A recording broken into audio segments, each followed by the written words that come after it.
Start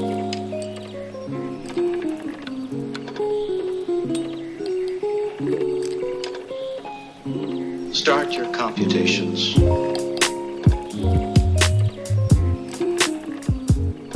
Hello, welcome back to my channel. My name is Miriam. Let's not beat around the bush, let's get right into it. So this video is going to be a reading vlog of me rereading a few of my all-time favorite books that I have never reread before. I've only read them once, and I actually read both of these books kind of within the same time period last year in 2019. I had just sort of started to find what kind of books I really enjoyed and what I enjoyed to read about, what tropes I enjoy, what genres I enjoyed, everything like that. These two books in particular that I will be rereading in this video really kind of set the stage and laid the foundation for what I enjoy now, what I have found to be my reading taste, I guess. I have only read these two books once, but I consider them to be very, very close to my heart and very, very important books to me. The point of this video is not really to see if my opinions have changed, because I know ultimately they haven't. I am anticipating maybe to love them even more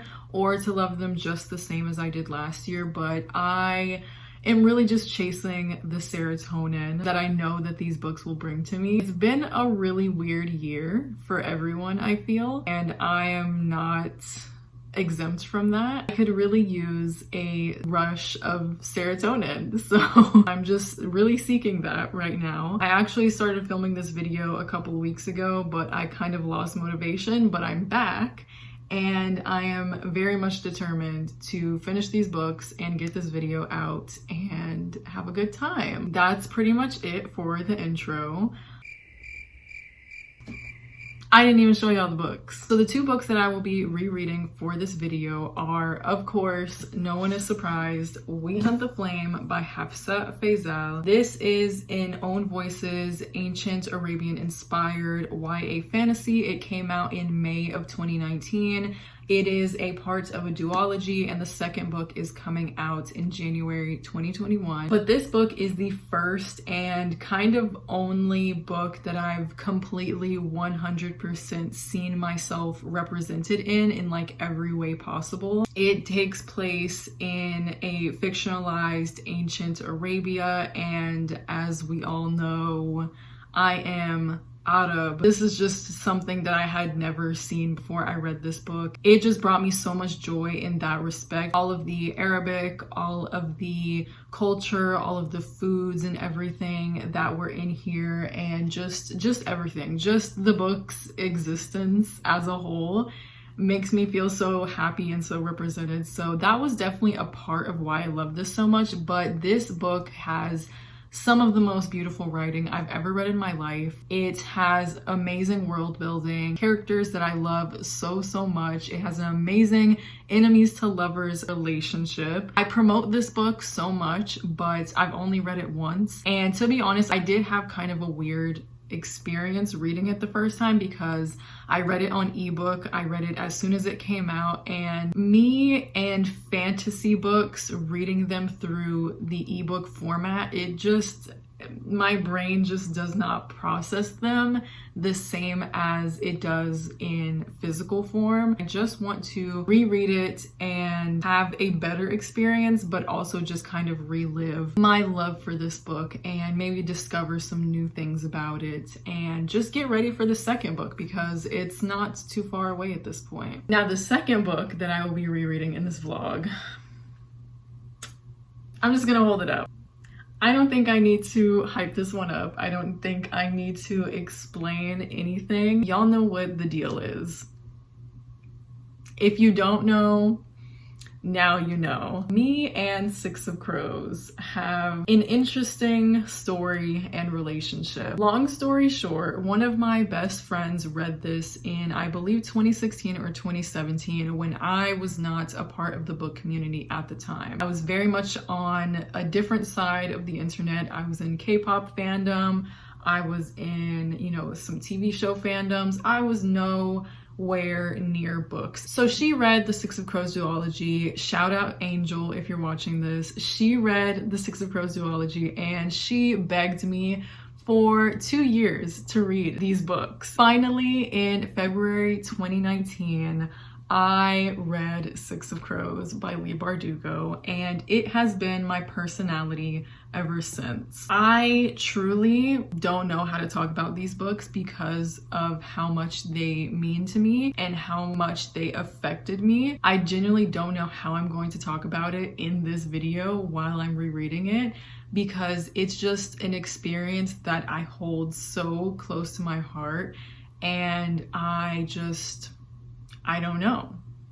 don't know. So these are the 2 books that I will be rereading, and I'm really excited. I hope you enjoy seeing my reactions to these 2 books that I love so much. I've forgotten a large chunk of both of these books, and so I think it will be a very interesting experience. So stick around. Let's get on with the video, starting with We Hunt the Flame. Let's ignore how I'm filming this like 2 seconds after I filmed the intro, but let's go. I'm not too far into it. I'm about 70 pages in, and so let's just discuss what this book is about and what I'm thinking so far. By the way, I probably won't be spoiling anything from We Hunt the Flame, but I probably will be a little bit more spoilery with Six of Crows since it's obviously more popular. So to summarize We Hunt the Flame, since I have kind of made myself a promoter of this book, Arawiya is kind of suffering at the moment that this book is taking place in because they have been without magic for about 100 years at this point. There's a whole history that has happened, but basically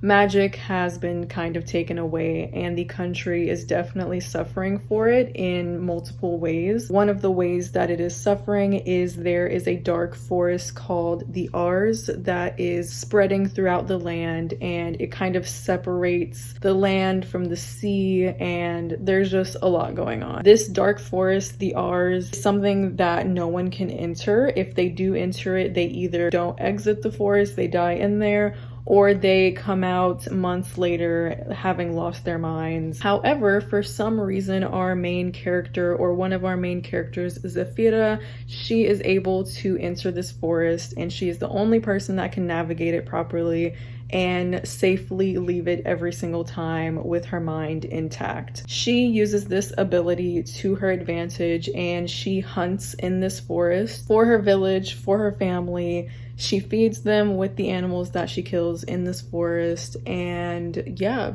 she's amazing. We stan. However, she does have to disguise herself as a man when she hunts in this forest, so she is known as the Hunter by pretty much everyone in Arawiya. She's kind of famous in a way because she is known as the only person who is able to enter this forest. Then we have the other point of view main character, whose name is Nasir, and he is the son of the crazed Sultan of Arawiya. He is very much abused by his father. He is the crown prince, but his father forces him to assassinate people within the kingdom that are basically defying his rule. And so our introduction chapter to Nazir is him assassinating a random person and not really feeling bad about it per se, because he knows that this is who he is, this is the only thing going for him, and he pretty much has no way out of this situation. So that's where we're at. I will say that the beginning is as slow as I remember it to be. That is unfortunately one of the things that people who have read the book don't love about it, and it's also something that I don't love about it. It is very slow in the first half. That doesn't make it any less enjoyable for me. I still am loving the writing and loving the characters and just taking my time with it, but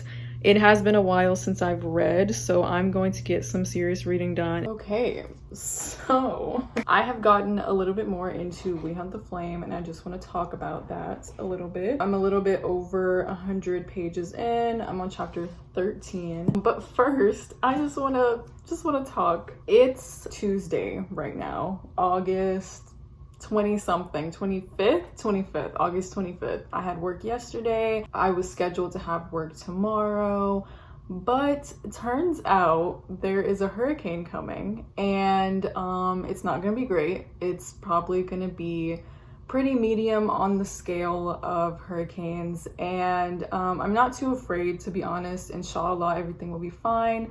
I have been through many hurricanes in my life. Anyways, hurricanes coming. I guess this is going to turn into the hurricane diaries because my job closed and I don't have work for at least a couple of days, and I have been really motivated recently to get these books done. The only thing that has been in the way is my work. I'm going to finally finish this book during this hurricane, and hopefully Six of Crows too. Who knows? Guess we'll find out. So We Hunt the Flame. Like I said, I am a little bit over 100 pages in. I'm finally passing the point where things start to kind of speed up. Like, she's about to leave for her little quest to go to this island to retrieve the magical artifact that will bring magic back to Arawiya. Nasir is also getting ready to leave as well. He's going through some shit, as he always is. The relationship that Zafira has with her best friend Yasmin, it's a little bit gay in this household, even though it's platonic, I think. Also, I'm just remembering how much I love Dean. It just makes me sad. So I have just made a shocking realization. Breaking news. Prince Nasir is literally Prince Zuko, season 1, Prince Zuko. He's literally on a boat right now trying to think of ways to make his father love him. Get me out of here. I didn't sign up for this. So Dean and Zafira are on the boat on their journey to the island to find the magical artifact, blah blah blah. Dean is currently braiding Zafira's hair, and the depression is setting in. So Dean's braiding her hair, right? And he's braiding it and he kisses the back of her neck. She's not picking up what he's putting down at all. And so he says, no matter how many times, it's always the same. Akin to striking flint beneath the cold skies, striking and striking until that gratifying spark comes to life. If only you knew. If only you knew what it is to feel the weight of your gaze. I'm so depressed. So as you can probably tell by the sun shining down into my room right now, very anticlimactically, there was no hurricane. All of a sudden, the hurricane actually shifted more towards the east, like literally at the last minute. I don't know how this happened, but I'm very glad it did, because if you don't know, I do live in Houston within city limits. I live very close to downtown, and we go underwater very quickly. So it's actually a really good thing that this hurricane didn't come over here. The bad news is that it headed straight for my family in Louisiana, but thankfully they're fine. It's pretty bad over there, but as I said, it's something that we're just kind of used to. Down here in the Gulf, we're used to handling it. We know how to adapt in these disaster situations, so everything's good. In other news, I have gotten to the most depressing part of We Hunt the Flame. If you know, you know. All I'm gonna say is 1,000 leagues and 1,000 sands, for you 1,000 times I would defy the sun. This quote is literally my brand. I literally have it everywhere. I might as well have it tattooed on my forehead at this point. What a moment in literature.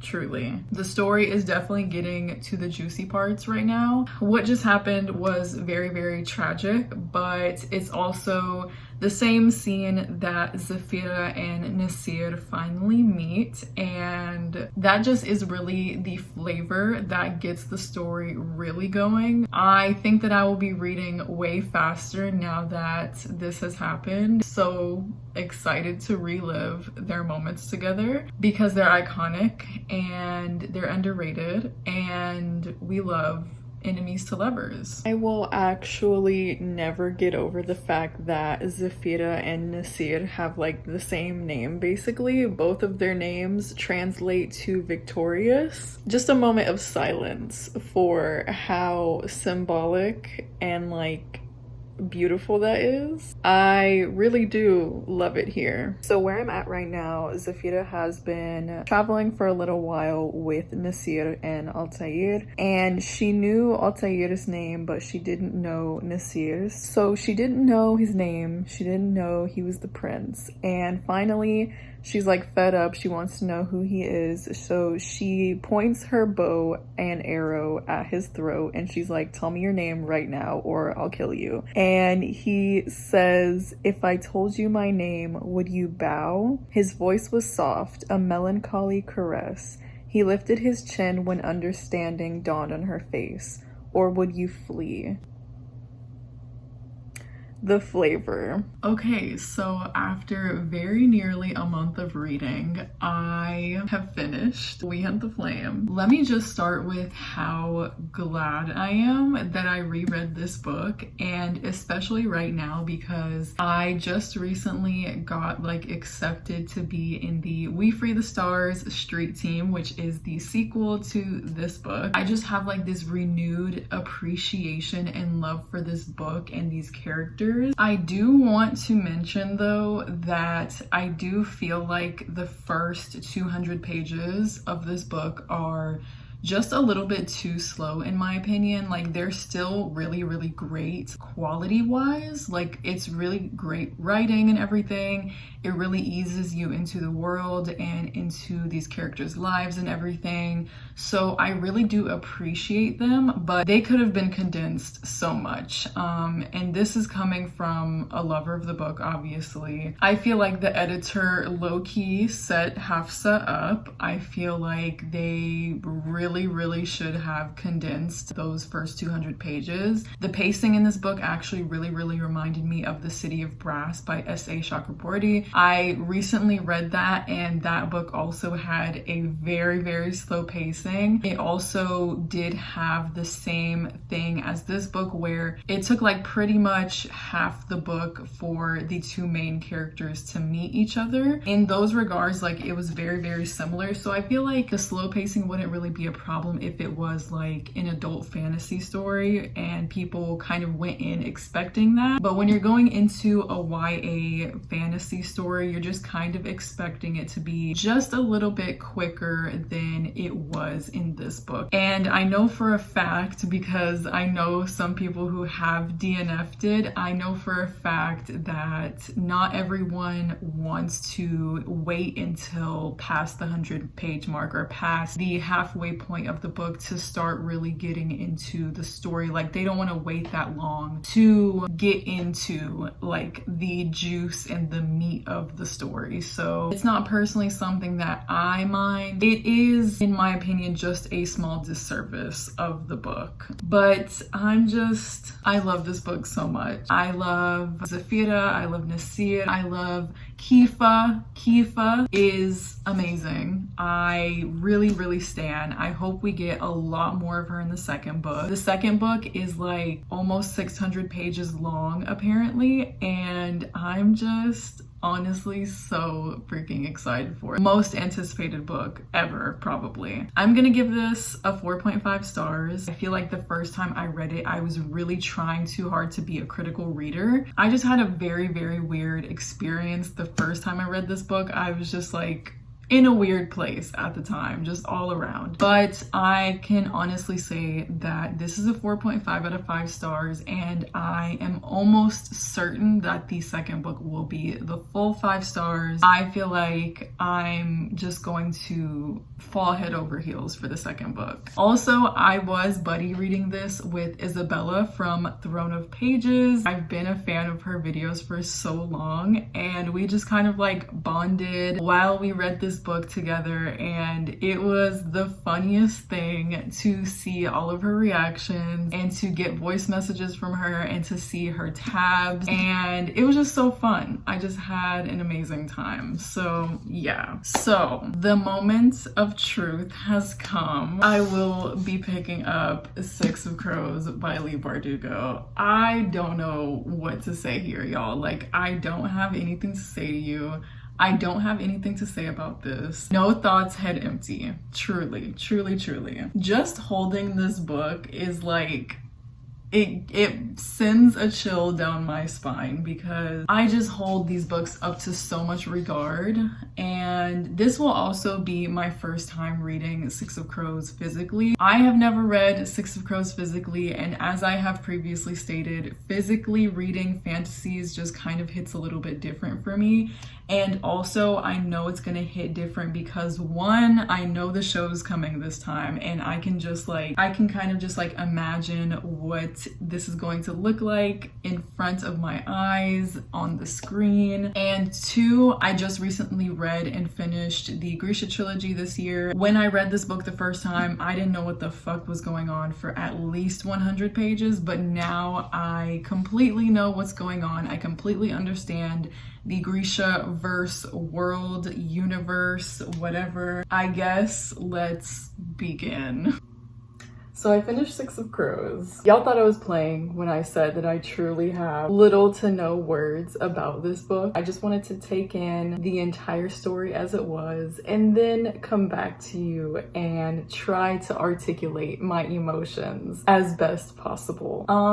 So Six of Crows by Leigh Bardugo. It was a 5 stars again. Obviously, nothing's changed. No one thought that anything was going to change, and it didn't. This book is genius. This book is my perfect book. This duology, both of the books are my perfect story. They are everything that I didn't know that I wanted to read about before I went into this duology last year in February. The atmosphere, the characters, the character dynamics, the heist, the deception, the betrayals, the plot twists, the plans that the characters are thinking up and enacting without the readers knowing exactly what's going to happen until it unfolds right in front of you.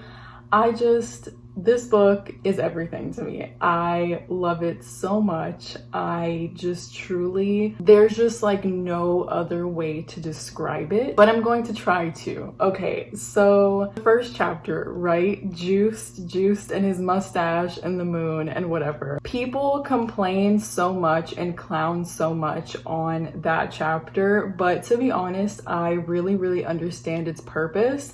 And I actually really appreciated it on this reread because it almost set up the cinematic feel of the story, and it sets it up in a way that makes it just a little bit easier to visualize and like conceptualize the story that you're going into. So we see Juiced and we see our first glimpse of the Grisha taking the drug that they become addicted to that gives them all these crazy powers, and we see the very worst of the negative effects of this drug. And I thought that that was actually really amazing, and it's actually something that I've seen in some of the adult fantasy books that I've read recently, namely The Way of Kings. So as much as we meme and clown Juiced and his mustache, I really do think that that chapter, that opening, it did what it set out to do. Also, I just want to say that having read the Grisha trilogy now and coming back and rereading this, I understood so much more that was going on from the very beginning, and I understood some of the references that were made, and I understood just all of the verbiage and all of the language that they were using that I just did not understand the first time around, and I just kind of skipped over and kind of just thought was irrelevant. It was actually very relevant, and it did give me a different view on the story and made me just understand everything so much more. Also, another thing that I wanted to say was that I know a lot of people really hate the trope of coupling up in books, and especially in fantasy books. When there is like a crew or a group of people, they really don't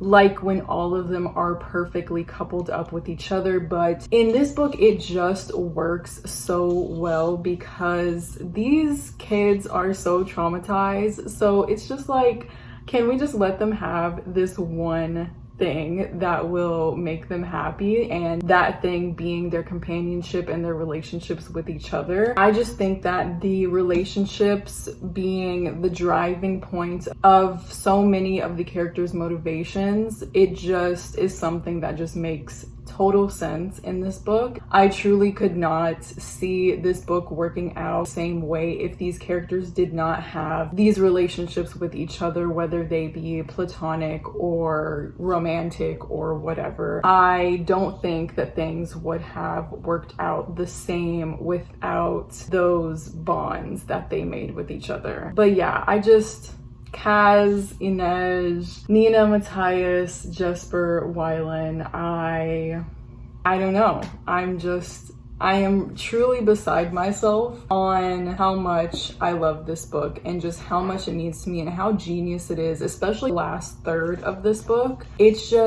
It's so genius. And I was thinking about tabbing this book while I was reading it. I decided that this reread, I just wanted it to be vibes. Like, I just wanted to coast through, just enjoy the story, not have to worry about anything. But there was this one quote that I was like, okay, I just have to dog ear this page because this is the essence of the story and really where you start to understand how much these characters mean to each other. And like, even though they don't necessarily all trust each other the same way, literally none of them have anyone else that is willing to root for them except for the people in this team. And like, it's just something that can be so beautiful. But this quote is on page 332, and it's when they're getting ready to separate once again, when they're in the ice court and they're going into the final phase of their plan. And the quote is, "What bound them together? Greed? Desperation? Was it just the knowledge that if one or all of them disappeared tonight, no one would come looking? Inej's mother and father might still shed tears for the daughter they lost, but if Inej died tonight, there would be no one to grieve for the girl she was now. She had no family, no parents or siblings, only people to fight beside. Maybe that was something to be grateful for too." It was Jesper who spoke first. "No mourners," he said with a grin. "No funerals," they replied in unison. That just truly speaks to the entire essence and moral of this story. It's just that 6 people got together. They had nothing to lose. They went on a mission together and they just somehow managed to make it work between all of them. It just gives me that feeling, that serotonin that I came into this experiment wanting. It gave me that, and I am grateful. Anyways, so this video took me way too long to film because it's literally been probably almost a month and a half at this point. Let's be real here. I have taken so long, but what matters to me most is that I found the time to reread 2 of my favorite books, and it did end up giving me the serotonin that I truly needed, and I just can't ask for anything more, you know? So never rush yourself. Always pace yourself and make sure that you're having fun. And that is the message of this video. Let me know what you thought of this video. Let me know if you've read these 2 books, what you thought of them. I'm sure you've probably read 6 of Crows at this point. I feel like most people have, but let me know if you've read We Hunt the Flame. Let me know if I persuaded you to maybe try to pick it up. But yeah, thanks for joining me on this journey. Before I leave you, I will give you a sneak peek at what my next video will be. So my next video is a secret TBR video with 3 books. And that's all I'm gonna say. I'm reading 3 books, and it is a sequel to one of my favorite videos and one of my most well-loved videos on my channel. Let me know if you can guess what the video is. Let me know if you can guess what the books are. So that's all for this video. Thank you for watching. See you in my next video. Bye.